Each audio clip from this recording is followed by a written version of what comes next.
Hablar al tema de la transparencia algorítmica. Este tema es muy, muy importante en materia de inteligencia artificial. Dice en la PPT, ¿la ven a la PPT?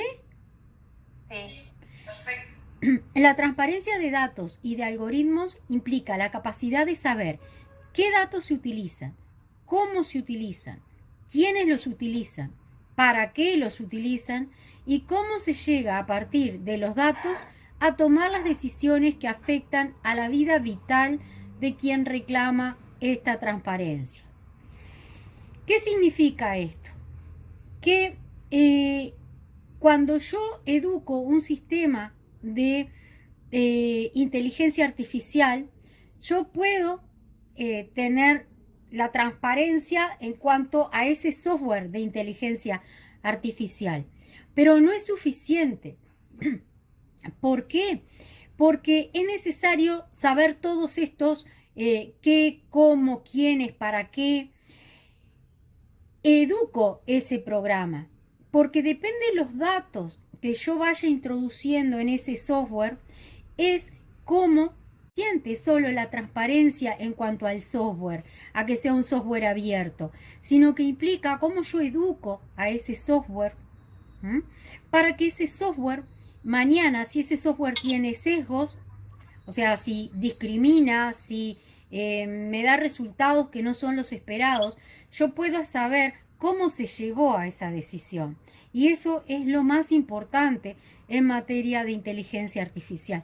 Yo tengo que tener un procedimiento para saber cuáles son los pasos que voy siguiendo en la educación de ese software, cómo aprende el software. Y ahí en inteligencia artificial siempre se habla de la caja negra. ¿Por qué? Porque el sistema en algún momento va a hacer un procedimiento, va a llegar a determinadas conclusiones que yo no necesariamente voy a saber cómo lo hizo. Y ahí está el riesgo, ¿verdad? En cuanto a la inteligencia artificial. Si esto es riesgoso a nivel privado, imagínense a nivel público, donde tiene que primar la transparencia. Por eso ya desde el vamos, la ley de protección de datos establecía un derecho que era a recurrir a aquellas decisiones que se tomaban en forma totalmente automatizada respecto a nosotros.